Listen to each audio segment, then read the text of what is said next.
On our wedding night, my husband buttoned his tuxedo jacket and told me his ex was crying in a cabin 20 minutes away. "You got the wedding, Natalie," he said. "Let Lily have me tonight." His mother had invited her without telling me. His sister had seated her at the family table. In 3 separate photographs, they had asked me, the bride, to step aside so Lily could stand beside my husband. I thought that was the worst humiliation I would survive that night. I was 36 years old when I married Adam Mercer at Cedar Hollow Lodge, a restored mountain property outside Asheville, North Carolina. The lodge had belonged to my father, Thomas Pierce, and before that, to his parents. It was not a mansion or a glamorous resort. It was an old cedar-sided building with uneven stone fireplaces, wide porches, handmade beams, and a view of the Blue Ridge Mountains that changed color every hour. My father had spent most of his adult life keeping it alive with whatever money and energy he had left after running his small furniture repair shop. When he died unexpectedly from a heart attack, the lodge came to me along with a roof that leaked in 6 places, a kitchen last updated in 1989, and enough unpaid maintenance to scare away anyone with common sense. I could have sold it. Several developers made offers. One wanted to tear it down and build luxury vacation cabins, repaired the stone chimneys, rebuilt the kitchen, and converted the upstairs rooms into comfortable guest suites. I never made it flashy. I wanted it to feel like the kind of place where people took off their shoes, stayed too long at the dinner table, and told stories they had forgotten they remembered. By the time I met Adam, the lodge had become successful enough to host small weddings, retreats, and family gatherings. Pierce and Pine Interiors, the business I had built with my best friend Renee and a small team of craftspeople, was doing well too. I was not wealthy in the way people on television are wealthy. I still compared prices at the grocery store. I still drove a 7-year-old Subaru, but I owned my home. My business was stable, and I had enough to help people I loved without being afraid of missing my own mortgage payment. Adam said those were the things he admired most about me. We met at a charity auction for a community rebuilding project after a flood damaged several homes in western North Carolina. Adam worked as a regional sales manager for an outdoor equipment company. He had an easy smile, a warm voice, and a habit of making the person in front of him feel like the only person in the room. He volunteered to help repair porches on weekends. He remembered the names of my employees. On our 3rd date, he drove nearly an hour to bring soup to Renee when she caught the flu because I had mentioned worrying about her. On our 5th date, he spent an entire afternoon helping me carry reclaimed barnwood into the lodge without once complaining about his shoes or his back. He did not seem threatened by my independence. He celebrated it. "You built all this yourself?" he asked the first time I showed him Cedar Hollow. "With a lot of help," I said. "Still," he replied. There was another face standing close beside him. Lily Dawson. Lily had been Adam's high school sweetheart. They had dated on and off for nearly 8 years before Adam met me. According to him, the relationship had been dramatic and exhausting. They broke up because Lily wanted excitement while he wanted stability. "My mom still thinks of her as family," he warned me before our first dinner with the Mercers. "She practically grew up in that house." "Does Lily still come around?" I asked. "Not much," he said too quickly. "Birthdays sometimes. Maybe Thanksgiving. Mom has trouble letting people go." I should have paid more attention to the way his jaw tightened when he said Lily's name. Instead, I told myself that adults could maintain connections to people from their past. I did not want to be insecure or controlling. Linda greeted me with a hug and called me the impressive one, before I had even taken off my coat. Mark was polite but quiet. Sophie asked what my handbag cost and whether Cedar Hollow could host influencer events. Dinner was pleasant until Linda served apple pie and said, Lily always made Adam's favorite crust from scratch. Store-bought dough never tasted the same after that. Adam laughed awkwardly. "Mom." "What?" Linda said. "It's a compliment. Lily was always wonderful in the kitchen." I smiled and took a bite. "I'm better with power tools." Everyone laughed and the moment passed. That became the pattern. Linda compared me to Lily, then called it a joke if I looked uncomfortable. Lily remembered birthdays better. Lily knew the family's old stories. Lily was more spontaneous. Lily could make Adam laugh when he was in a bad mood. Lily never cared about having the perfect career. Lily understood that life was supposed to be fun. I was organized, dependable, mature, and generous. Those words sounded like compliments until I realized they were being used to explain why I should expect less. Lily was fragile, so everyone protected her feelings. Natalie was strong, so Natalie could handle disappointment. Lily was between jobs, so she should not be expected to contribute. Natalie owned a business, so asking her to cover dinner was harmless. Lily had anxiety, so plans changed when she was upset. Natalie was practical, so surely she would understand. The first Thanksgiving I spent with the Mercers, Linda asked me to bring one side dish. 2 days before the holiday, she called and explained that she had been overwhelmed, Sophie had a migraine, and Mark was having trouble with his knee. Could I possibly handle the turkey too? By Wednesday morning, I was responsible for the turkey, stuffing, mashed potatoes, green beans, rolls, cranberry sauce, and 2 desserts. Adam promised to help, but Linda called him to move patio furniture. I cooked for 12 people almost entirely alone. Lily arrived 40 minutes late carrying a bottle of wine and a bakery box containing 6 cookies. Linda hugged her as if she had returned from military deployment. "Now Thanksgiving can begin," she announced. During dinner, everyone praised the meal. Then Lily placed one of her cookies on Adam's plate and said, "I got the kind you like." Linda took a picture of them laughing together. Later, when the family gathered in front of the fireplace for photographs, Linda handed me her phone. "Would you mind taking one of all of us?" she asked. Of course. I took several pictures of the Mercers with Lily standing between Adam and Sophie. No one asked me to join. When Adam saw my face afterward, he put his arm around me and whispered, "Don't let it bother you. Mom probably forgot." "She remembered Lily," I said. "Lily has been in those pictures since high school." Exactly. It's habit, not rejection. That sentence followed me for 3 years. It's habit. She didn't mean it. You're reading too much into it. You know how Mom is. Lily is going through a difficult time. Sophie is young. Dad hates conflict. Be the bigger person. I was always being asked to be bigger so everyone else could remain small. A few months after that Thanksgiving, a storm damaged the roof over Linda and Mark's garage. Their insurance covered part of the repair, but they said they could not afford the deductible. Adam asked whether I could lend them the money. "They'll pay you back after tax season," he promised. I wrote the check. Tax season came and went. Linda never mentioned repayment. Instead, she invited us to dinner and showed me photographs from a weekend trip she and Mark had taken to Charleston. When I asked Adam privately whether they still planned to repay me, he frowned as though I had embarrassed him. "They're my parents, Natalie." "I know. Then why are you keeping score?" I stopped asking. Sophie's engagement came next. Her boyfriend, Tyler, proposed during a family picnic at Cedar Hollow.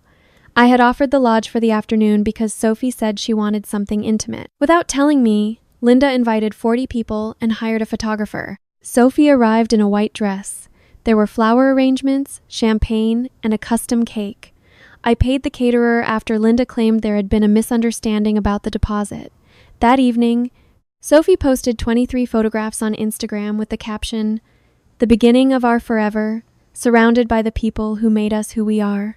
I appeared in 1 photograph, half hidden behind a flower arrangement. Lily appeared in 9. She had arrived after the proposal wearing a pale blue dress and immediately joined the family portraits. When I mentioned it to Adam, he sighed, "Social media isn't real life." "Then why does real life always seem to look exactly like the pictures?" I asked. Adam kissed my forehead. "You know you matter to me. Why do you need my family to prove it every 5 minutes?" I felt ashamed for asking. That was another skill Adam possessed. He could turn my pain into evidence that I was demanding. He rarely raised his voice. He did not need to. He used disappointment, silence, and the calm suggestion that I was being unreasonable. By the time he proposed, I had learned to question my own reactions before questioning his behavior. His proposal happened at Cedar Hollow during the first snowfall of December. He hung lights along the back porch and placed candles around the stone fireplace. Renee helped him prepare dinner. After dessert, he led me outside, knelt beneath the cedar beams my father had installed, and told me I was the safest place he had ever known. "You make everyone's life better," he said. "Let me spend mine making yours better." I said yes before he finished the sentence. For several months after our engagement, Adam seemed like the man I had first met. He attended vendor meetings, helped repair guest rooms, and told Linda firmly that Lily would not be involved in the wedding. When Lily sent him a long message about feeling replaced, he showed it to me and said he would not respond. I believed we had finally established a boundary. I wanted to believe that marriage would move me from the edge of his family into the center of the life Adam and I were building. Then Sophie announced that she and Tyler wanted to marry 6 weeks after us. They had found several venues, but all were expensive. Linda suggested Cedar Hollow. It would mean so much to have both Mercer weddings in the same family place, she said. I reminded her gently that Cedar Hollow was also a business and that the fall wedding calendar was nearly full.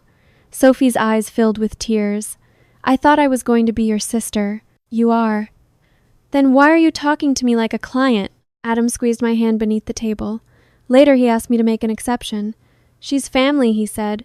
We could give her a weekday. She wants the Saturday before Christmas. Maybe move the corporate retreat. They booked 11 months ago.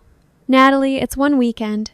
It was never one weekend. It was the rental fee, the rooms, the rehearsal dinner, the flowers Sophie wanted at cost, the custom tables from my workshop, and the additional staff Linda assumed I would provide. When I tried to establish a budget, Sophie cried.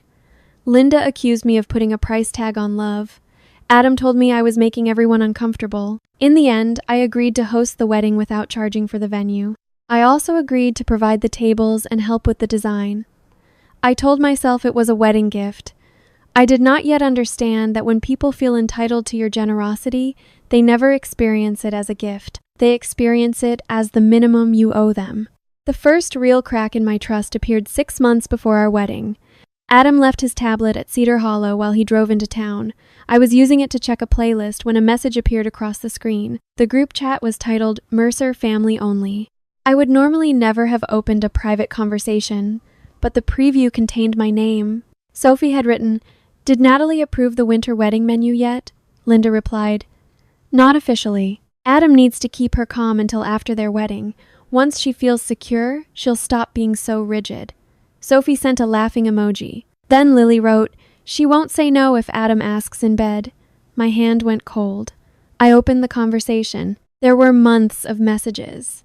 Pictures from dinners I had paid for, jokes about my schedules, complaints that I made Cedar Hollow feel like a business instead of a family property. Linda had written, "Natalie is useful, but she takes everything personally." Sophie replied, "That's because she has no real family besides us." Adam had responded with a thumbs up emoji. In another exchange, Sophie asked whether Lily could attend my bridal shower. Linda wrote, "Of course. Lily belongs with us more than the bride does." Adam replied, "Just don't make it obvious. I don't need Natalie turning this into a boundary conversation." Then I found the message that changed the way I saw him. Lily had sent Adam a photograph of herself sitting on the porch of the Mercer family's old fishing cabin. "Sometimes I think you picked the wrong woman," she wrote. Adam replied, "I picked the stable life. That doesn't mean I forgot the exciting one." Lily asked, "Do you still love me?" Adam waited 7 minutes before answering, "Part of me always will." I was still staring at the screen when Adam returned. He saw the tablet in my hands and stopped in the doorway. "How much did you read?" he asked. Not, "What happened?" Not, "Are you all right?" He wanted to know how much evidence I had. Enough. He ran a hand over his face. "Natalie, those messages sound worse without context. What context makes 'I picked the stable life' sound loving?" Lily was upset. "What context makes your mother calling me useful acceptable? Mom has a blunt sense of humor. What context makes you warning them not to trigger another boundary conversation acceptable? Because every interaction with my family becomes a test with you." His answer knocked the air from my lungs. "A test?" "Yes. Someone forgets to include you in a photograph, and suddenly we spend 2 hours talking about respect. Sophie asks for help with her wedding, and you turn it into an accounting meeting. Lily sends an emotional message, and you act like I've committed a crime by answering. You told her you still loved her." I said part of me always would. We spent 8 years together. Feelings don't disappear because you demand it. I did not demand that your history disappear. I asked you to stop feeding it. Adam's expression hardened. "This is exactly what I mean. You want control over every room, every schedule, every relationship. You cannot manage people the way you manage a renovation. I should have ended the engagement that night. I know that now. But Adam cried after our argument. He said he was terrified of losing me. He said the messages with Lily were nostalgia, not betrayal. He admitted his family had taken advantage of my generosity. He promised to leave the group chat and attend counseling with me. For several weeks, he did everything right. He blocked Lily's number in front of me. He told Sophie she needed a backup venue in case her wedding plans became too large. He confronted Linda about excluding me from photographs. He arranged a private dinner on the anniversary of my father's death and listened while I told stories about him. I did not stay because I was weak. I stayed because the man I loved appeared to understand the damage he had caused. I believed accountability was possible. I believed change should be measured by effort, not perfection. What I failed to understand was that Adam did not change his values. He changed his behavior long enough to keep access to the life I provided. 3 months before the wedding, the small signs returned. His phone went face down whenever I entered the room. Linda started mentioning Lily again. Sophie included Lily in a bridesmaid dress shopping trip, but claimed she had forgotten to tell me. Adam began spending more time at the fishing cabin, supposedly helping Mark repair the deck. When I asked whether Lily was there, he accused me of monitoring him. Then he would come home with flowers and apologize for being defensive. Our relationship became a cycle of doubt, reassurance, guilt, and temporary peace. Every time I reached the edge of leaving, Adam became the attentive man from our first year. The wedding moved closer. Deposits had been paid. Guests had booked flights. My staff had spent months preparing Cedar Hollow. My father's sister, Aunt Carol, was traveling from Oregon. Renee had sewn a piece of my mother's old wedding veil into the lining of my dress. The event became larger than the relationship itself. I told myself that Adam's family was difficult, but Adam was trying. I told myself marriage would clarify loyalties. I told myself 100 versions of the same lie. Once this next milestone passes, I will finally feel chosen. The week of the wedding, Cedar Hollow was covered in autumn color. Maple leaves burned red along the driveway. The air smelled like cedar, wood smoke, and the apple butter our kitchen manager was preparing for guest basket. I had dreamed of marrying beneath the oak tree behind the lodge where my parents renewed their vows when I was 10. Despite everything, I woke on the wedding morning with hope. Renee helped me dress in the room that had once been my father's office. My gown was simple, long-sleeved, and made of soft ivory silk. I wore my mother's pearl earrings and carried a small piece of my father's blue work shirt sewn inside my bouquet. Before walking downstairs, I stood alone by the window and whispered, "I'm trying, Dad." I wish I could say I sensed danger. I did not. I felt nervous, grateful, and ready to believe the best. The first warning came when I looked through the upstairs window and saw Lily walking across the lawn. She wore a champagne-colored dress that looked almost white in the afternoon sun. Linda had one arm linked through hers. Sophie was laughing beside them. My stomach dropped. Renee followed my gaze. "Why is she here?" "I don't know." "Did Adam invite her?" "He promised she wouldn't come." Renee turned toward the door. "I'll handle it." I caught her wrist. "No, not yet." "Natalie, she is wearing bridal colors to your wedding." "I see that." "Then why are you protecting their comfort?" I had no answer. A few minutes later, Adam came upstairs. He looked handsome in a dark green suit, but his face was tight. "Before you get upset," he began, "Mom invited Lily, and you did not stop her." "I found out this morning. Tell her to leave." He looked toward the hallway. "That would cause a scene." "Her presence is already a scene." "Natalie, please. Lily promised she will stay out of the way. Mom says excluding her would feel cruel after everything." "Everything meaning our wedding?" "Her life has been difficult lately. She lost another job, and her landlord is selling her building." "Then Linda can help her somewhere that is not my wedding." Adam stepped closer and lowered his voice. "I am marrying you. Isn't that enough proof?" There it was again. The ring as compensation for every humiliation. The ceremony as a license for him to stop protecting the relationship. I looked into his eyes and asked, "Will you tell her to leave?" He did not answer. Music started downstairs. Someone knocked and said the guests were ready. Adam kissed my forehead and whispered, "Please don't ruin this over insecurity." Then he walked away. I stood frozen until Renee placed both hands on my shoulders. "You can still stop," she said. "Even now." I looked at the dress, the flowers, the guests gathering beneath the oak tree, and the place my father had loved. "I can get through one day," I told her. Those words would stay with me for years. I should never have measured my marriage by how much pain I could get through. The ceremony was beautiful from the outside.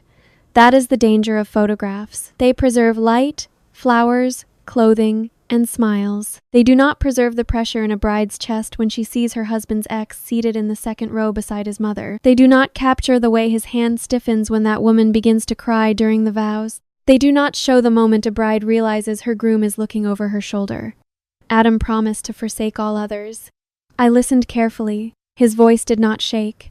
When he kissed me, the guests applauded. Lily stood with everyone else, wiping tears from her face. The reception was held in Cedar Hollow's dining hall.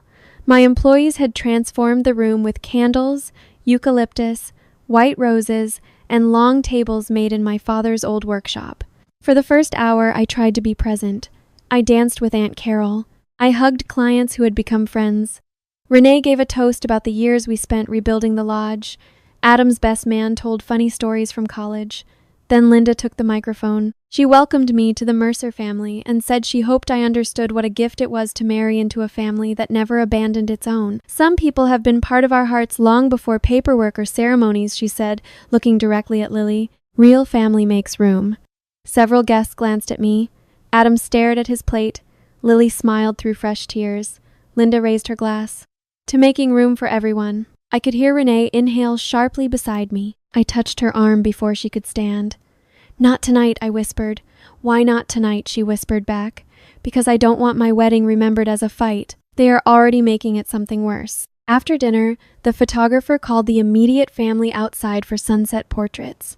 I stood beside Adam while Linda arranged everyone. Then she looked toward Lily. Come here, sweetheart. We need one like the old days. Lily hesitated theatrically. I don't want Natalie to feel uncomfortable. She understands, Linda said. Natalie, would you mind stepping out for one photograph? The photographer lowered his camera. Sophie looked at the ground. Mark pretended to adjust his cuff. Adam said nothing. One photograph, I asked. Just the original family, Linda replied. Lily has been in every Christmas card since the kids were teenagers. I am your son's wife. Of course you are. No one is denying that. You don't have to make everything into a competition. I looked at Adam. Are you asking me to step out of my wedding photograph? It's one picture, Nat, he said quietly. Please. So I stepped aside. Lily moved into the space where I had been standing. Linda placed her between Adam and Sophie. The photographer took 3 pictures. Then 2 more because Linda said Mark had blinked.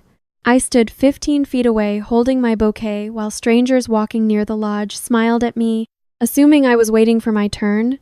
Something inside me became very still. I no longer felt jealous of Lily. I felt ashamed that I had abandoned myself so many times in order to avoid being called difficult. When it was time for the first dance, Adam held me close and whispered, "Thank you for being mature." I almost laughed. Instead, I asked, "Did you know she was coming?" His hand tightened against my back. "Can we not do this now?" That was an answer. Near the end of the reception, I saw Adam and Lily standing together in the hallway near the coat room. Lily was crying. Adam had both hands on her shoulders. When he noticed me, he stepped away. Lily wiped her face and walked past without speaking. What happened? I asked. She had too much champagne. Why were you touching her? I was calming her down. Where is your mother? She asked me to handle it because Lily listens to me. Of course she did. Adam's expression hardened. Do not start. I am not starting anything. I am noticing what is happening in front of me. We have guests. They are my guests, too. Then act like a host. I stared at him. I am your wife. Then act like one and trust me. He walked back into the dining hall before I could answer. A photographer captured us smiling 10 minutes later. It became the image Linda posted the next morning with the caption, "A perfect celebration of love, loyalty, and family." The reception ended shortly after midnight. Adam and I were supposed to spend the night in Cedar Hollow's bridal suite, then fly to California the next afternoon for a 10-day honeymoon along the coast. Renee helped me upstairs and stayed until I changed out of my shoes. Before leaving, she hugged me longer than usual. Call me at any hour, she said. I mean it. I'll be all right. She looked at me sadly. That is not the same as being treated right. Adam entered 20 minutes later. I had removed my veil and was unfastening the buttons on my dress. He stood near the door, scrolling through his phone. Can you help me with these? I asked. In a minute. His phone rang. He looked at the screen, rejected the call, and immediately received another. Who is it? He did not answer. Then Linda's name appeared. Adam walked into the bathroom and closed the door. I heard his voice through the wood. Is she alone? Did she say anything else? Keep her there. I'm coming. He emerged less than a minute later and began putting his jacket back on. Where are you going? There's a situation. What situation? Lily is at the fishing cabin. She's hysterical. Then your mother should stay with her. Mom says she's asking for me. Of course she is. Adam exhaled as though I were the problem he had been dreading. She said she cannot breathe. She keeps saying she has nothing left now that I'm married. Call an ambulance if she cannot breathe. Don't be cruel. Cruel? You know she has anxiety. I also know she spent our entire wedding crying until you paid attention to her. This is not about attention. She might hurt herself. Then contact someone qualified to help her. She does not trust strangers. She has your mother, your father, and Sophie. She wants me. And what do you want? He looked at me for a long moment. I want to make sure she's safe. On our wedding night. Natalie, you have the rest of my life. Do I? Don't do that. He picked up his car keys. You are strong. You can spend one night by yourself. Lily is not like you. She has learned that if she becomes fragile enough, everyone will rearrange the world around her. You sound jealous and heartless. I sound like a woman asking her husband not to leave their wedding bed for his ex. His face changed. The warmth disappeared. You got the wedding, Natalie. You got the ring, the vows, the photographs, and the big perfect day at your perfect lodge. Let Lily have me tonight. The words were so cruel that for a moment I wondered whether I had imagined them. Let her have you? I repeated. Adam rubbed his forehead. That came out wrong. Did it? I mean, let me comfort her. Stop twisting everything. If you walk out that door, do not tell yourself you are doing it because she needs help. You are doing it because being needed by her matters more to you than being loyal to me. I will be back before breakfast. That is not an answer. I am not asking permission. He opened the door. Before leaving, he looked back at me, standing half inside my wedding dress. Please don't create some dramatic punishment while I'm gone. Sophie still needs to finalize her wedding menu tomorrow, and Mom expects us for Thanksgiving. We have enough stress. Then he left. The door closed with a soft click. There was no shouting, no broken glass, no dramatic music. I stood in silence while the fire crackled in the stone fireplace and the last wedding candles burned downstairs. My husband had not only abandoned me on our wedding night, he had reminded me to keep serving his family before leaving. For several minutes I could not move. Then I sat on the edge of the bed and stared at the place where he was supposed to sleep. I thought about calling him. I thought about driving to the cabin and demanding he return. I thought about every movie scene in which a betrayed bride tears apart the room or collapses onto the floor. What I actually did was much quieter. I finished unbuttoning my dress. I folded it over the back of a chair. I washed the makeup from my face. Then I called Renee. She answered before the second ring. What happened? She asked. I had not made a sound, but she knew. He left. For Lily? Yes. There was a pause. I'm coming. You went home. I turned around 10 minutes ago because I had a feeling. 20 minutes later, Renee entered the suite carrying sweatpants, a sweatshirt, and 2 cups of coffee. She found me sitting in my silk slip, holding my mother's pearls in my palm. She did not tell me what to do. She did not say she had warned me. She sat beside me and waited. He said I got the wedding, I finally whispered, as though being his wife was a prize I had already received, so I had no right to ask for anything else. Renee's eyes filled with tears. Come home with me. This is my home. Then let me stay. My phone buzzed. A message from Linda appeared. Please be understanding tonight. Lily has lost so much. You have everything. I showed it to Renee. She closed her eyes. Another message arrived from Sophie. I know the timing is bad, but please don't let this affect my wedding. Mom says you sometimes make emotional decisions when you feel disrespected. I laughed then, one short sound that frightened even me. When I feel disrespected. Renee took the phone from my hand. You do not have to answer any of them. At 2:17 inches the morning, Lily sent the photograph. Adam was lying on the narrow bed at the fishing cabin, still wearing his dress shirt. The top buttons were open. Lily's head rested on his shoulder beneath a plaid blanket. Her eyes were red, but she was smiling. The caption read, He always comes home to family.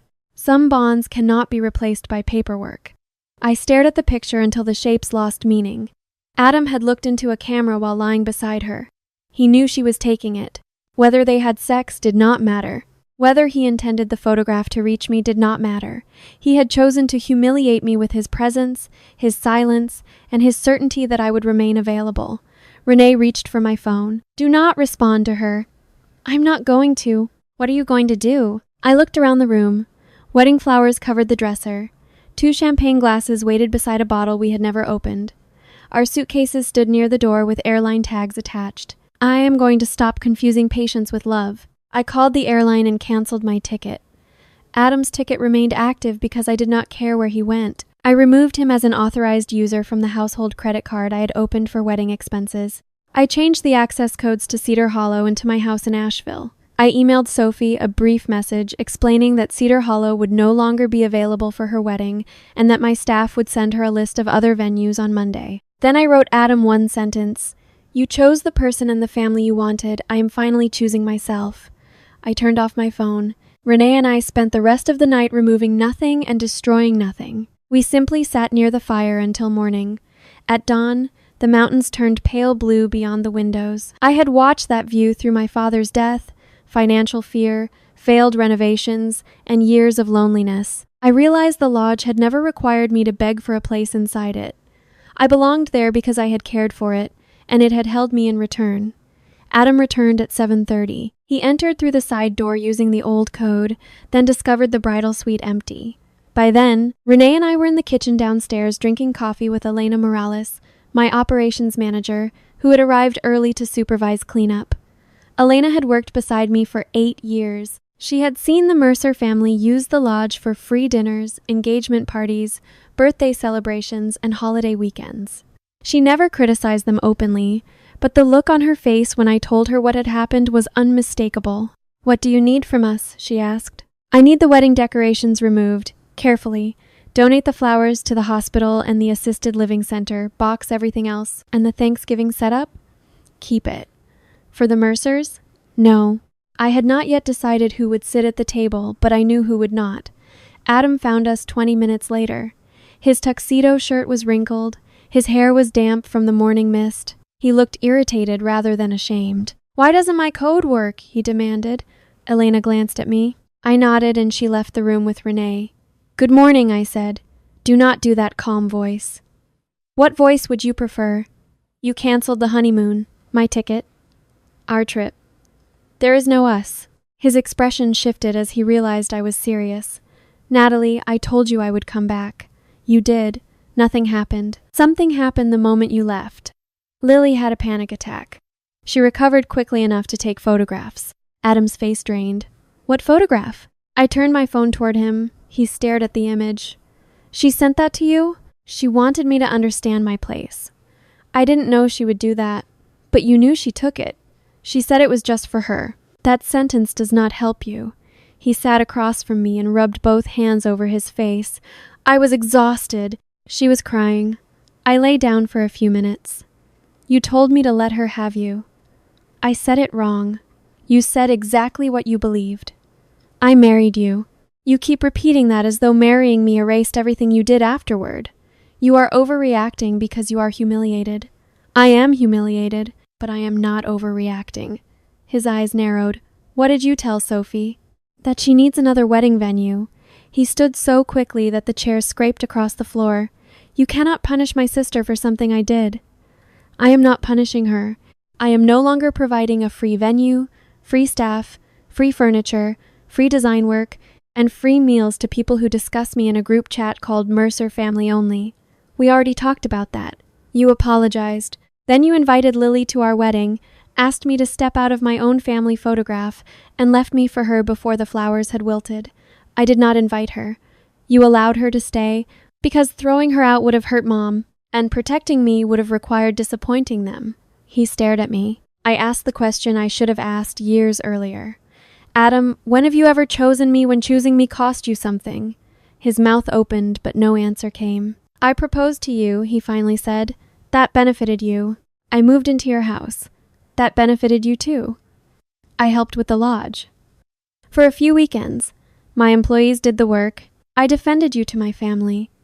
Privately, after they hurt me publicly, his face hardened again. So now nothing I have ever done counts?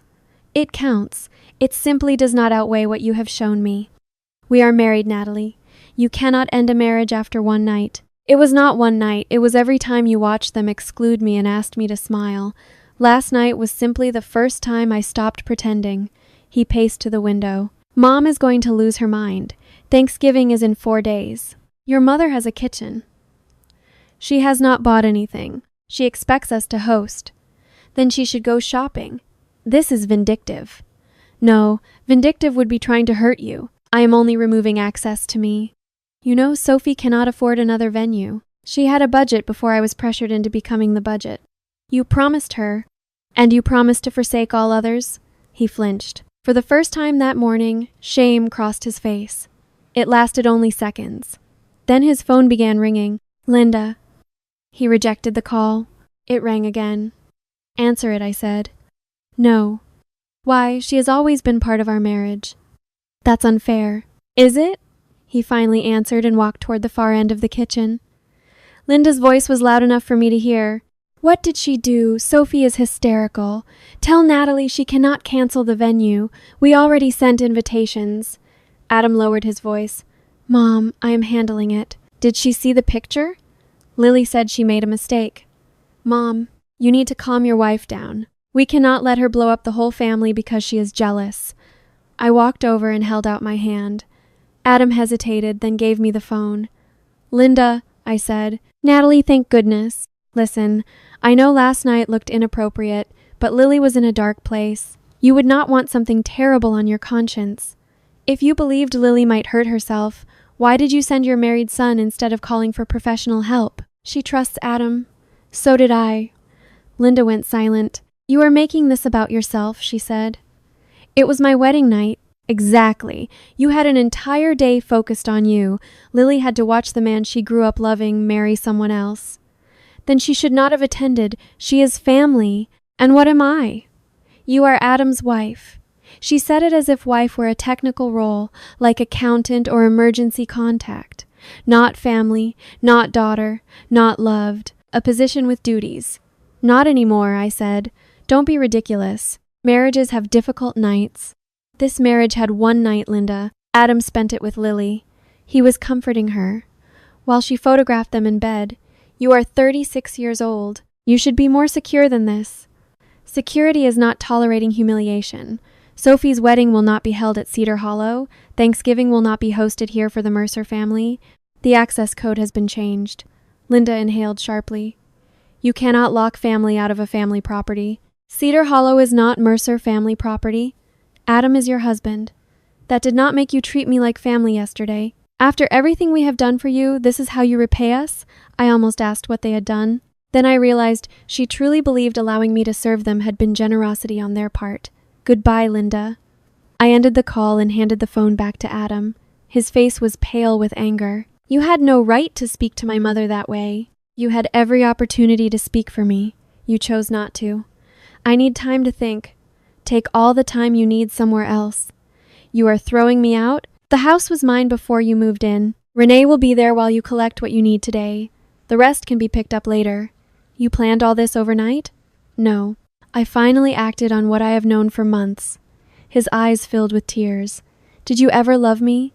The question nearly broke me. I loved who I believed you were. I am still that man. That man would not have walked out.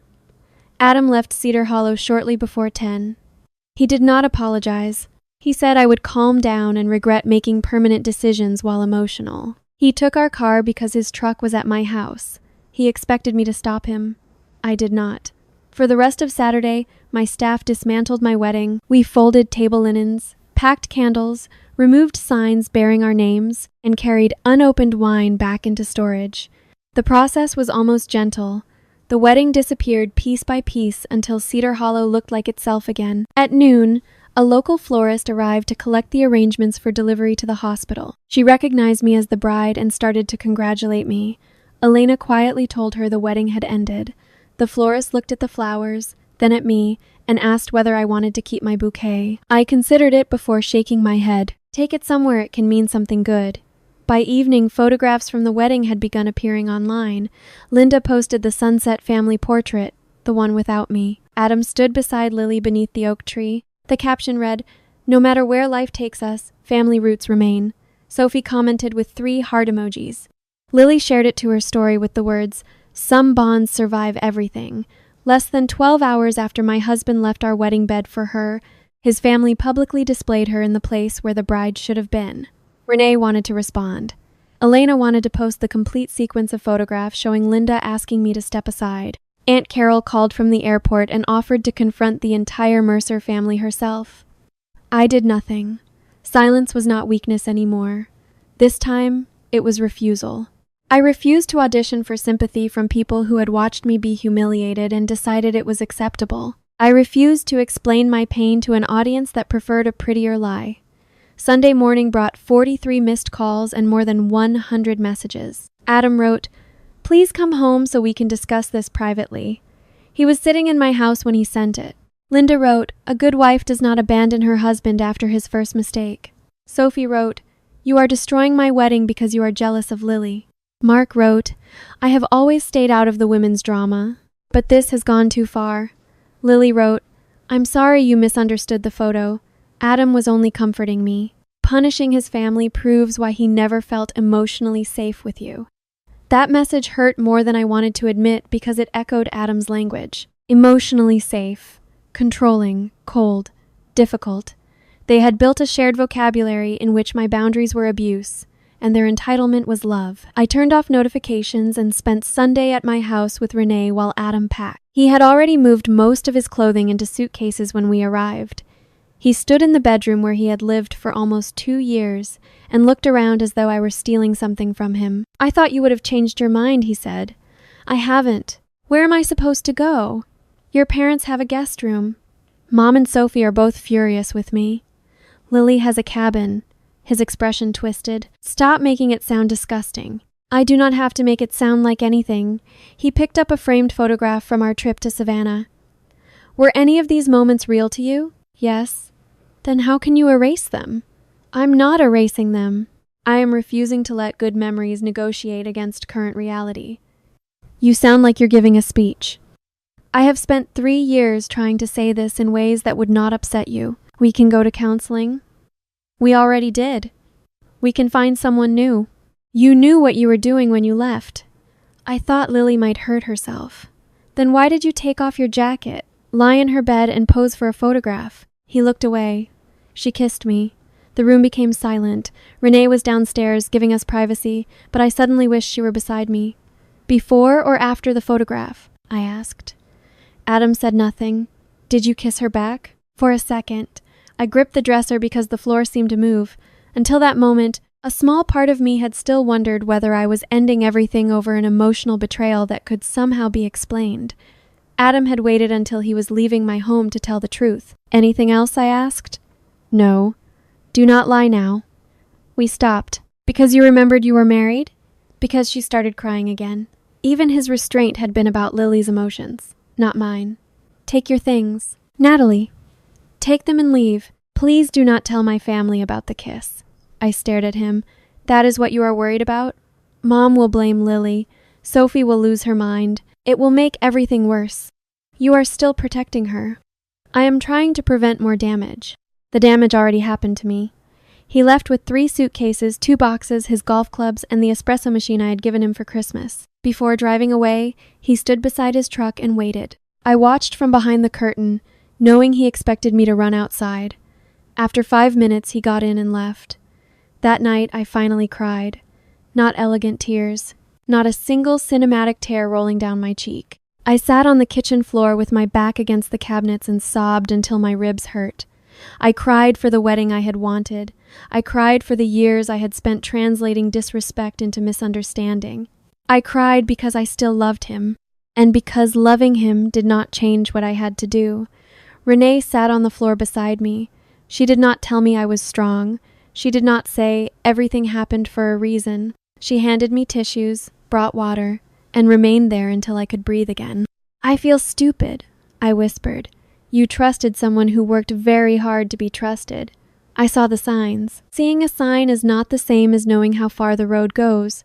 I kept thinking if I was patient enough, they would finally love me. Renee took my hand. "They loved what you did for them. That is not the same thing." Monday morning, Sophie appeared at Pearson Pine without an appointment. She stormed past the receptionist carrying a binder filled with wedding plans. "You need to fix this," she said, dropping it on my desk. "Good morning to you too. Every decent venue is booked. Tyler's parents are threatening to reduce what they're contributing because they think my family is unstable. The invitations say Cedar Hollow." "Then send an update. Do you know how embarrassing that is?" "Yes, Sophie. I have recently learned a great deal about public embarrassment." She crossed her arms. "Adam told me nothing happened with Lily. Adam kissed her." Sophie's mouth fell open. "He admitted that?" "Yesterday." "Did she kiss him first? Why does that matter?" "Because Lily has been emotional. Adam might have frozen." "He drove 20 minutes to find her, climbed into her bed, and stayed until morning. He was trying to help."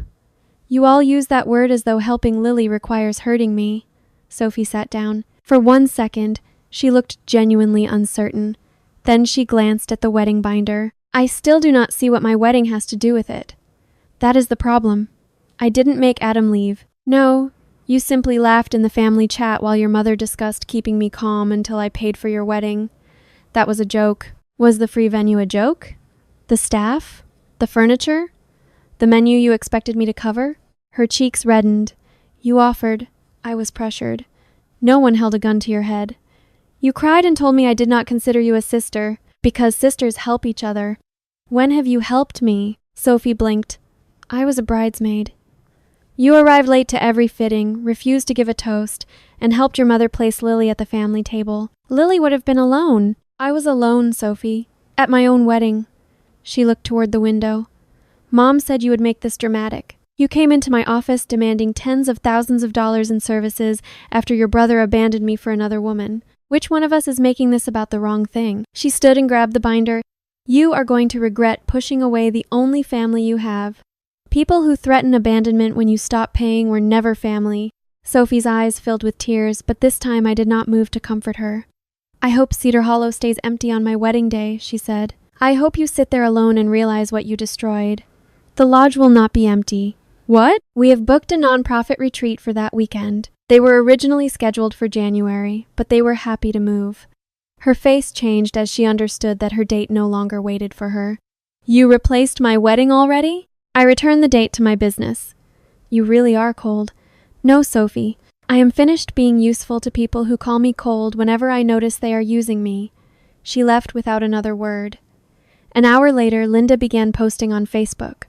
She did not mention me by name. She wrote about women who weaponize money, the tragedy of watching a controlling spouse isolate a son from his family, and people who pretend to be generous, then attach conditions when they do not get their way.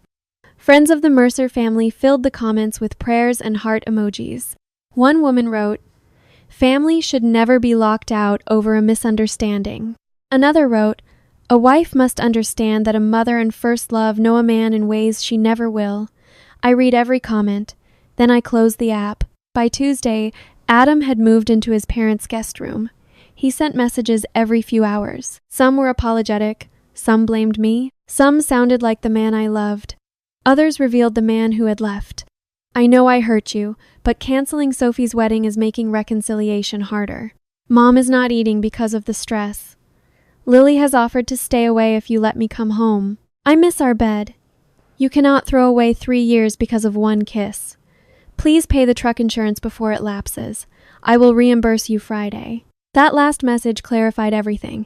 Adam's truck insurance, phone bill, health club membership, and several subscriptions had been charged automatically to the household account I managed. He earned a good salary, but his money disappeared into expensive hobbies, dinners, and trips he said were necessary for work. I had covered the stable parts of his life. When I removed his access, he discovered how much of his independence had actually been mine. Linda discovered it too. She called on Tuesday evening. "Adam's truck payment bounced," she said without greeting me. "Then Adam should contact the lender. He says you normally handle it. I paid it from our household account because he transferred his share late almost every month. You cannot destroy his credit while you are angry." I did not spend his paycheck. He has wedding expenses. Most wedding expenses were mine. This accounting obsession is why he felt closer to Lily. She never made him feel inadequate. Lily did not have to ask him for money. He was spending mine on her. Linda went quiet. What are you talking about? The cabin, groceries, the concert tickets, the hotel in Knoxville he claimed was for a sales conference. I found the receipts in our shared account. I had discovered them Monday night while separating expenses. Adam had paid for a weekend with Lily 2 months before our wedding. 2 rooms had been booked, but restaurant charges showed 2 people dining together each night. Whether they used 1 room or 2 no longer mattered. You are assuming the worst, Linda said. You always assume the worst about her. And you always demand that I ignore what is directly in front of me. She has loved him since she was 17. Then perhaps you should have encouraged them to marry each other instead of helping him marry me. Adam needed stability. The sentence came out before she could stop it. I felt my entire body go still. What did you say? I mean, he needed someone mature. You mean he needed my house, my income, and my ability to organize the life he refused to manage? Do not twist my words. You told him to marry me because I was stable while allowing Lily to remain his emotional partner. That is disgusting. Yes, it is. I will not be spoken to like this. Then stop calling. I ended the call. Wednesday, the day before Thanksgiving, was the first morning I woke without expecting Adam beside me. The house was silent. His shoes were gone from the entryway. His coffee mug was missing from the cabinet. The absence hurt in small, ridiculous places. I cried when I saw the empty hook where his jacket had hung. I cried when the grocery delivery included the cereal he liked because I had forgotten to remove it from my regular order. Then I drove to Cedar Hollow. The lodge kitchen was busy. Elena and our chef, Marcus, were preparing Thanksgiving dinner. After the wedding collapsed, I had considered closing the lodge for the holiday. Instead, I asked my staff whether they knew anyone who needed a place at the table. Within a day, we had a guest list. 2 employees whose families lived overseas, Renee and her teenage son, a recently widowed neighbor named Mr. Jenkins, 3 nurses working partial shifts at the nearby hospital, a mother and 2 children staying temporarily at a local housing program, Aunt Carol, who delayed her flight home, several craftspeople who had helped restore the lodge. No one was asked to pay. Everyone offered to bring something. Mr. Jenkins insisted on making cornbread. Renee's son volunteered to wash dishes. Elena's husband brought folding chairs despite our having plenty. The difference was simple but overwhelming. These people did not arrive, assuming I would carry them. They wanted to contribute because they cared whether I was tired. On Wednesday afternoon, a car pulled into the Cedar Hollow driveway. I expected a delivery. Instead, Adam's grandmother, June Mercer, stepped out carrying a covered pie. June was 79, sharp-minded, and small enough that Linda often spoke over her. She had been the only Mercer who sent me a private message after the wedding. It read, I saw what happened. I am ashamed I did not speak sooner. I met her on the porch. I did not know whether I was still welcome, she said. You are, even though I am one of them? You have never treated me the way they did. June held out the pie. Sweet potato, the crust is not as pretty as Lily's. I laughed for the first time in days. Then we may have to hide it from Linda. June's smile faded. Linda believes she is protecting her children. She has always confused protection with preventing consequences. We sat near the fireplace while staff moved around us. June told me that Adam and Lily's relationship had been unhealthy since high school. Lily threatened to leave whenever Adam set a boundary. Adam returned whenever she cried. Linda encouraged it because Lily's mother had died when Lily was young. At first, compassion was appropriate, June said. But eventually they taught that girl that pain made her powerful. They taught Adam that rescuing her made him important. Then you came along. The stable one. June nodded sadly. Linda told me Adam had finally found a woman who could keep him on track. I asked whether you knew that was the job. Apparently everyone knew except me. I should have warned you. Would I have listened? Maybe not, but you deserved the truth. She looked around the lodge. They called this place family property from the moment Adam proposed. Linda had plans for Christmases, reunions, Sophie's children, retirement weekends. She talked as though your father had built it for them. I kept thinking their excitement meant they saw a future with me. They saw a future using what you had built. The truth hurt, but it also untangled something. The Mercers had not suddenly become selfish on my wedding night. They had simply stopped hiding their expectations because they believed marriage guaranteed my compliance. At 5 that evening, Mark Mercer called. It was the first time Adam's father had contacted me directly. Natalie, he began, I do not want to take sides. Then you should not have called. I want peace. Peace for whom? Everyone. Linda is upset. Sophie's wedding is in chaos. Adam cannot focus at work. Lily has been receiving cruel messages online. I have not contacted Lily or posted anything. I know, but people saw the photograph. The photograph she sent me? She says that was private. She posted it publicly 20 minutes later. Mark sighed. This is what I mean. Everyone has made mistakes. What mistake did I make? You canceled Thanksgiving without giving us time to prepare. I almost laughed. That is the first thing you mentioned. It affects the whole family. Adam leaving affected me. Of course, but marriage issues should remain between husband and wife. Your entire family was inside our marriage. We welcomed you. You handed me bills and called it belonging. That is unfair. Did you know Linda owed me $9,000 for your roof? Silence. She said Adam handled it. I handled it. I intended to repay you. You took a vacation instead. That was already planned. There was always a reason my needs could wait. Mark's voice became defensive. What do you want from us, Natalie? An apology? Money? Do you want Linda to beg? I want nothing from you. Then why are you doing this? Because wanting nothing is the only way I can stop being disappointed. We are still coming tomorrow. No. It is Thanksgiving. You are not invited. You cannot mean that. The code will not work. Do not come. I ended the call knowing they would come anyway. People who had ignored every boundary I spoke were not going to respect one simply because I stated it clearly. Thanksgiving morning arrived cold and bright. Frost covered the Cedar Hollow lawn. Smoke rose from the chimneys, and the kitchen windows fogged, while Marcus roasted 2 turkeys. Music played quietly in the dining hall. Guests began arriving before noon, carrying casseroles, flowers, pies, bread, and bottles of cider. The mother from the housing program brought a bowl of cranberry salad and apologized because it was all she could afford. I told her it was perfect. Her younger daughter, maybe 7 years old, handed me a paper turkey she had colored. On each feather, she had written something she was thankful for. Mom, my brother, warm beds, pancakes, purple crayons, and Miss Natalie's big house. I had to step into the pantry for a minute because I could not stop crying. Renee found me there. Bad crying? She asked. Different crying. That's progress. At 1:30, everyone gathered around the long tables. No one sat at a place assigned by rank or history. June sat beside Elena's husband. Aunt Carol told stories to the nurses. Mr. Jenkins argued with Marcus about the correct amount of sage in cornbread. Children ran between the chairs. The room was loud, imperfect, and warm. Before we ate, I stood near the fireplace to welcome everyone. I had prepared a few words, but when I looked at the table, I abandoned them. My father believed a house became a home when the people inside it cared whether each other had eaten, I said. He also believed nobody should be made to earn a chair at the table by disappearing into service. So today, I am thankful for every person who brought something, whether it was food, work, laughter, or simply honesty. I needed all of those things this week. Renee raised her glass. To chairs we do not have to beg for. Everyone repeated it. We had just begun passing the food when tires crunched over the gravel outside. Through the windows I saw 2 vehicles, Adam's truck and Mark's SUV. Linda stepped out first, carrying her purse, but no food. Sophie followed with Tyler. Mark helped Lily out of the passenger side. Adam emerged last, holding a bouquet of white lilies. The room around me seemed to slow. Renee looked through the window. Do you want me to send them away? No, I need to do this. June started to stand. I touched her shoulder. Stay warm.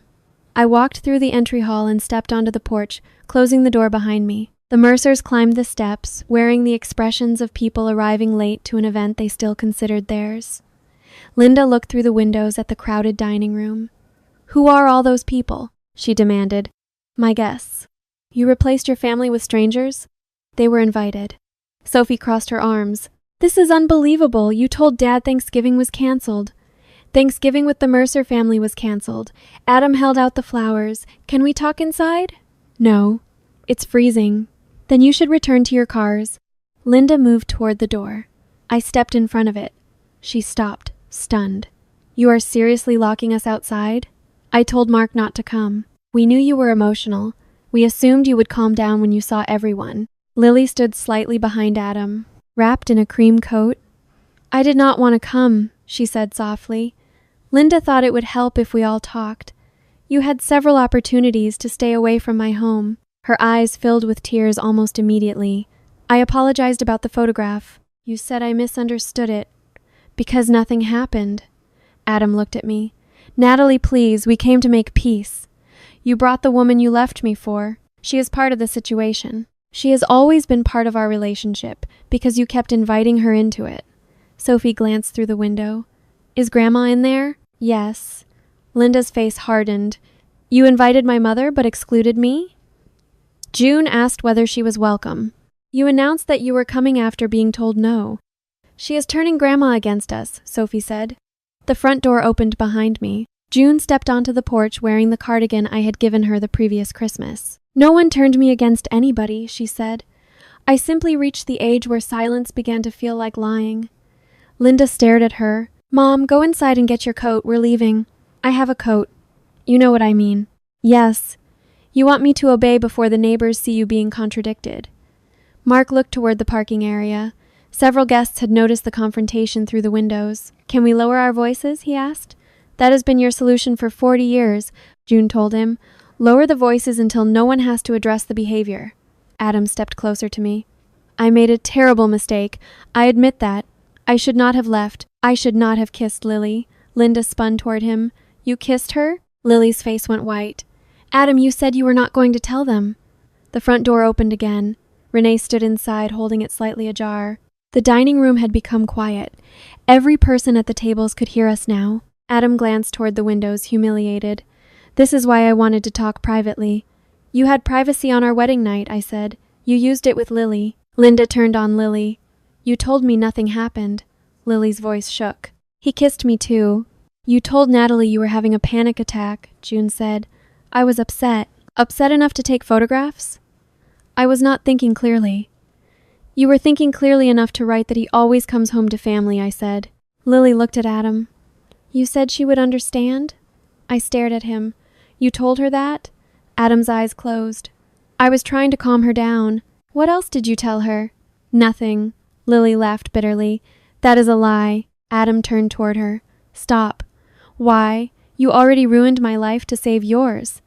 Lily, Linda warned, but Lily's fragile expression had vanished. Adam told me the marriage would not change anything, she said. He said Natalie cared more about appearances than affection. He said once the wedding was over, she would be too embarrassed to leave. The words struck harder than the cold air. Adam stepped toward her. You are twisting what I said. You told me I would always be the woman you loved, and Natalie would be the woman who made life comfortable. No one moved.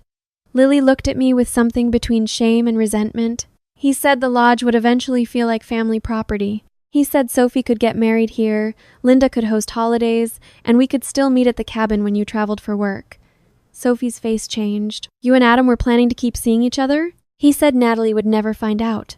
You sent her the picture, Adam snapped, because you said you were going back to her in the morning like nothing happened. You wanted both of us. You knew I was married. You knew you were married. Linda grabbed the porch railing as though she needed support. Adam, tell me she is lying. He said nothing. Lily continued, perhaps because the truth was the only weapon she had left. He told me Natalie paid for everything anyway. He said she liked being needed. He said once Sophie's wedding was over, there would be enough money left for him to help me get a new apartment. I looked at Adam. With whose money? I never promised her your money. You said the household account? Lily replied. You told me she never checked small charges. Adam's face burned red. You were constantly asking me for help. And you liked feeling rich with money that was not yours. You used me. Lily gave a hard, humorless laugh. We used each other. Linda raised both hands. Enough. This has become cruel and disgusting. Natalie, I understand that you are hurt.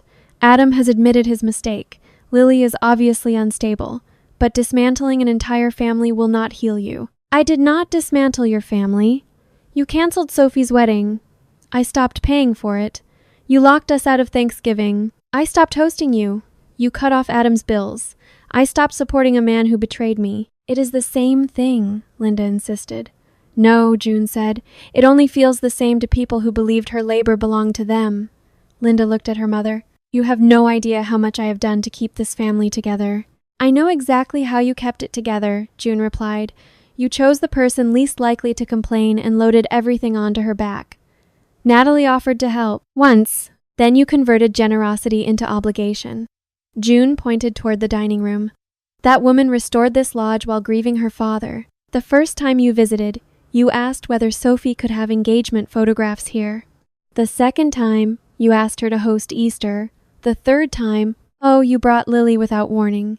You never asked what Natalie needed. You asked what the property could provide. Linda's mouth opened. June did not allow her to interrupt. At Thanksgiving 2 years ago, Natalie cooked almost the entire meal. You thanked Lily for bringing cookies. At Sophie's engagement party, Natalie paid the caterer. You posted 9 photographs of Lily and one of the woman who made the day possible. At the wedding, you asked the bride to step out of the family portrait. I watched all of it, and I am ashamed I stayed silent. Lily lost her mother, Linda whispered.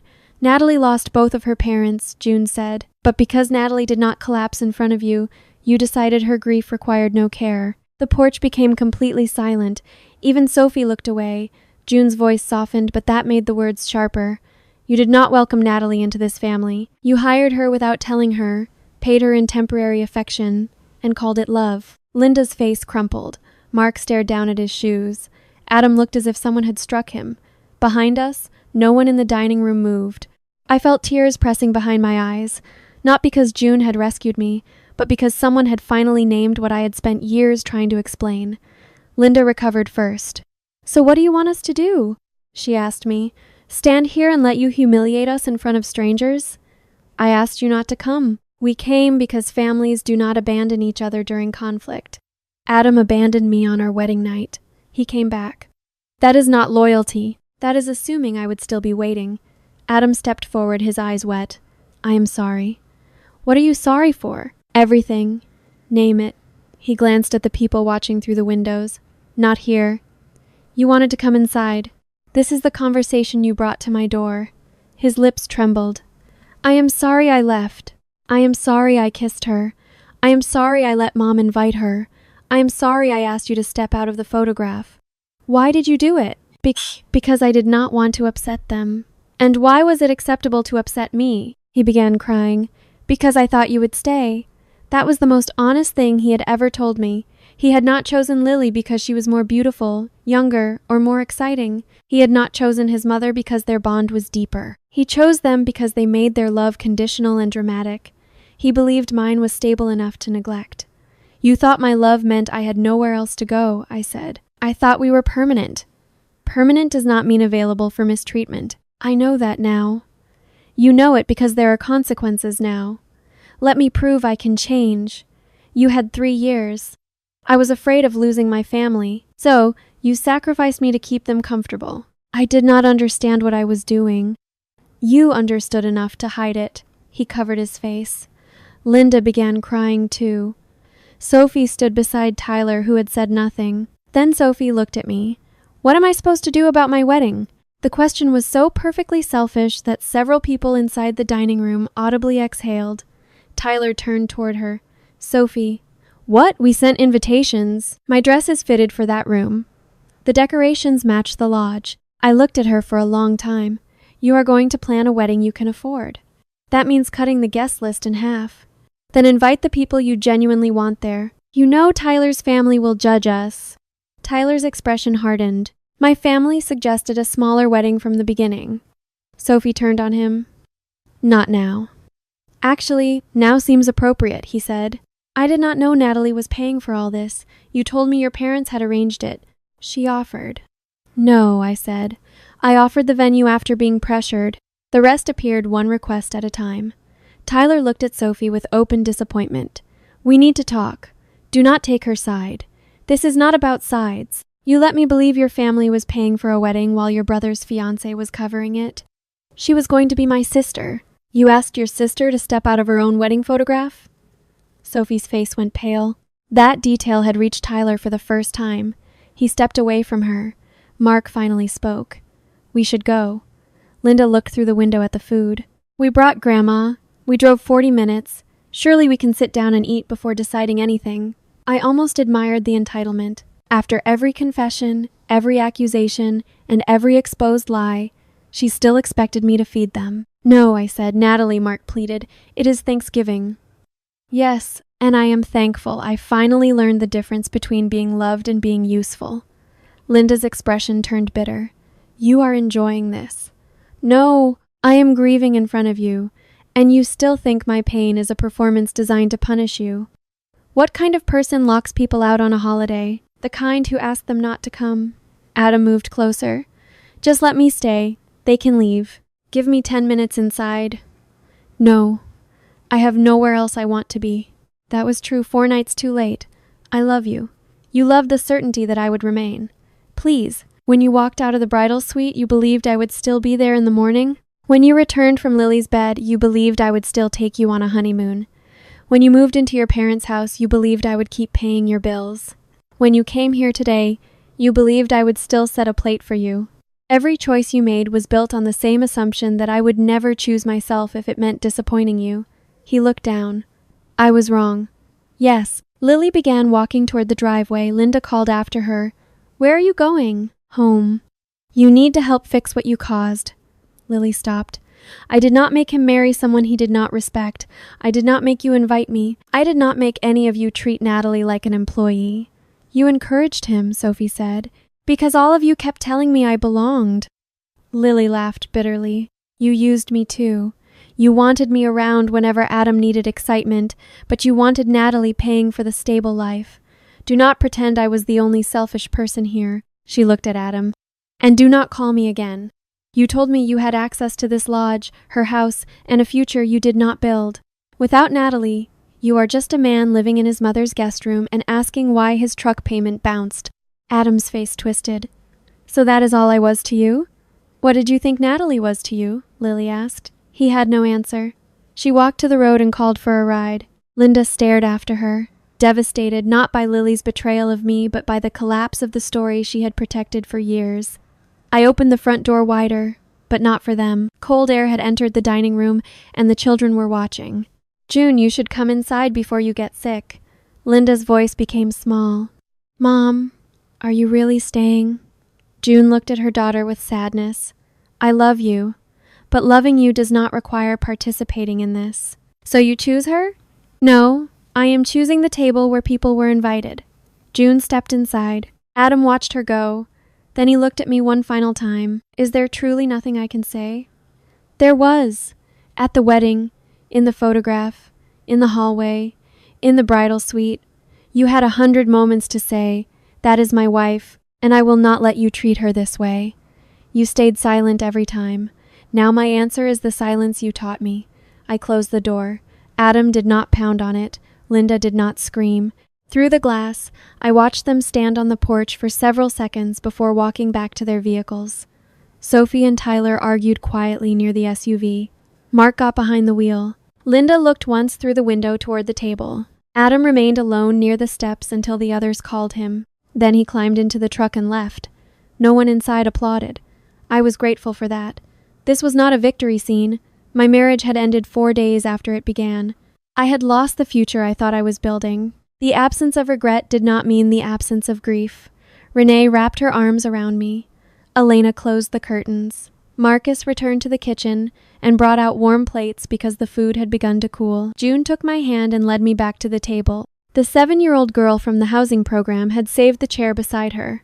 Miss Natalie, she said, your turkey is getting cold. So I sat. People resumed talking slowly. Someone passed the potatoes. Mr. Jenkins complained that Marcus had stolen his cornbread recipe. A nurse told a story that made Aunt Carol laugh so hard she cried.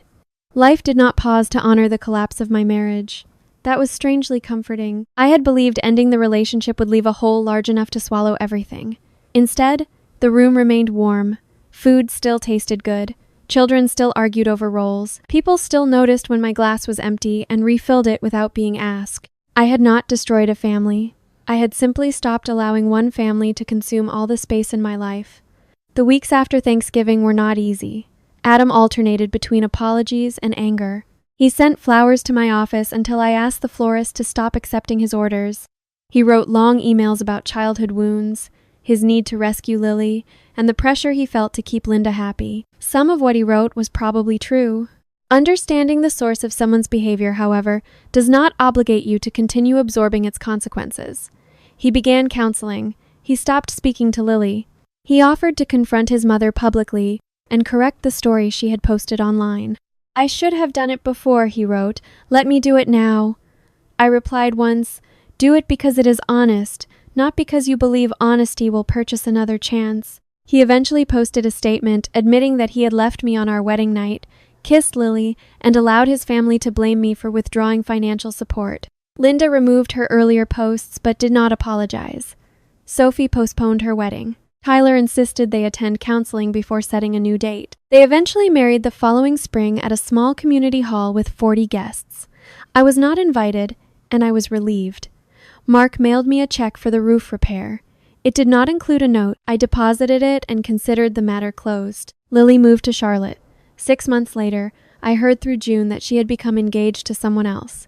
I felt no anger. Lily had harmed me, but Adam had made the vows. His family had opened the door for her, and he had walked through it willingly. Blaming only the other woman would have allowed everyone else to avoid accountability. Adam's life did not collapse dramatically. He did not lose his job or end up homeless. Real consequences are often quieter. He moved into a small apartment after several months at his parents' house. He sold the truck because the payment was more than he could comfortably manage. He stopped taking weekend trips. He learned to cook because no one was preparing his meals. His relationship with Linda became strained after he began recognizing how often she used guilt to control him. He and Sophie barely spoke for almost a year because she blamed him for disrupting her wedding. The family that had insisted it could survive anything began fracturing as soon as I stopped performing the labor that allowed them to avoid conflict. I did not celebrate that. Their pain was not my healing. My healing happened elsewhere. It happened the first morning I drank coffee alone without checking whether Adam needed anything. It happened when I repainted the bedroom a color I had always liked, but he called too dark. It happened when Cedar Hollow hosted the nonprofit retreat on Sophie's former wedding date and 30 exhausted social workers spent a weekend resting by the fireplaces. It happened when I looked at a grocery bill and realized I was no longer buying food for people who arrived empty-handed. It happened when I stopped explaining every no. I began seeing a counselor on my own. During our first session, she asked why I had remained after reading the family group chat. "Because he apologized," I said, "and because I did not want to become someone who abandoned people when they made mistakes." "Who taught you that leaving mistreatment was abandonment?" she asked. I thought about that question for weeks. My father had been generous to a fault. After my mother died, he gave everyone around him more than he could afford because helping people made the house feel less empty.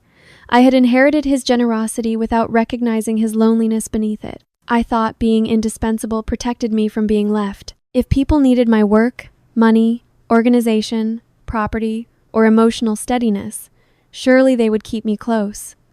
The Mercers had kept me close. They simply had not cherished me. There is a difference between being kept and being loved. The following Thanksgiving, Cedar Hollow hosted another open table.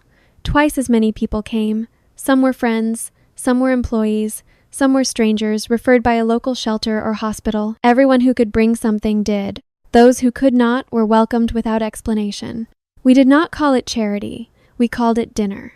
June arrived early with sweet potato pie. Renee's son made place cards. The little girl who had colored the paper turkey the year before returned with her mother and brother.